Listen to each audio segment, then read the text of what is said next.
واتقوا اللہ، اللہ سے ڈرتے رہو۔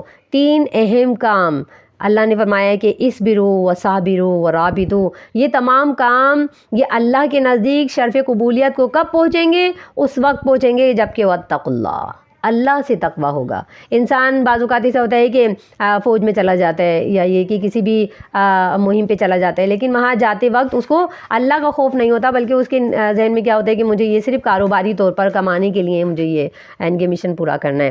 تو اللہ تعالیٰ فرماتے ہیں کہ ان تمام چیزوں میں صرف ایک ذہن یہ ہو کہ وہ اللہ کے لیے جا رہا ہے، اسلام کی سربلندی کے لیے جا رہا ہے، یہ تمام کام اسلام کے لیے کر رہا ہے، یا عام طور پر زندگی میں یہ تمام کام کر رہا ہے، اس برو سے خود بھی صبر کرتا ہے، دوسرے لوگوں کو بھی صبر کی تلقین کرتا ہے، پھر آپس میں میل ملاپ بھی رکھتا ہے۔ تو اس کے لیے اس کی سوچ کیا ہونی چاہیے؟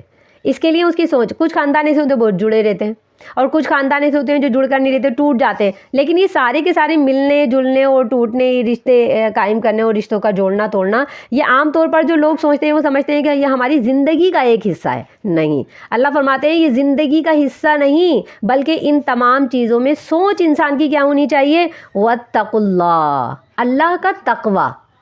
اگر انسان جی رہا ہے، اچھا برا کھا رہا ہے، لوگوں سے مل رہا ہے، اس کے اندر صرف یہ سوچ لے کہ میں اللہ کا بندہ ہوں، یہ بھی اللہ کا بندہ ہے، میں اسے راضی رکھوں گا تو اللہ مجھ سے راضی ہو جائے گا، اس کے حقوق ادا کروں گا تو اللہ مجھ سے راضی ہو جائے گا، مجھے جنت میں داخل کرے گا۔ تو اگر انسان صرف تقوی کو ملحوظ خاطر رکھے تو اللہ یہ فرماتے ہیں لعلکم تفلحون، تاکہ تم فلاح پا جاؤ۔ پتہ یہ چلا کہ انسان صرف تقوی کو ملحوظ خاطر رکھے گا اور عام طور پر زندگی گزارتا رہے گا تو اللہ تعالیٰ اسے فلاح کا درجہ دیتے ہیں۔ اللہ تعالیٰ فرماتے ہیں کہ وہ انسان کامیاب ہو گیا جس نے یہ تمام 3 کام، صرف 3 کام کرنے ہیں۔ ایک خود صبر کرنا ہے، دوسرے لوگوں کو صبر کی تلقین کرنا ہے، انہیں حوصلہ دینا ہے، اور اس کے لیے ان سے رابطے میں رہنا ہے۔ اللہ فرماتے ہیں جب اس نے 3 کام کر لیے تو وہ فلاح پا گیا۔ سبحان ربک رب العزت عما یصفون وسلام علی المرسلین والحمد للہ رب العالمین۔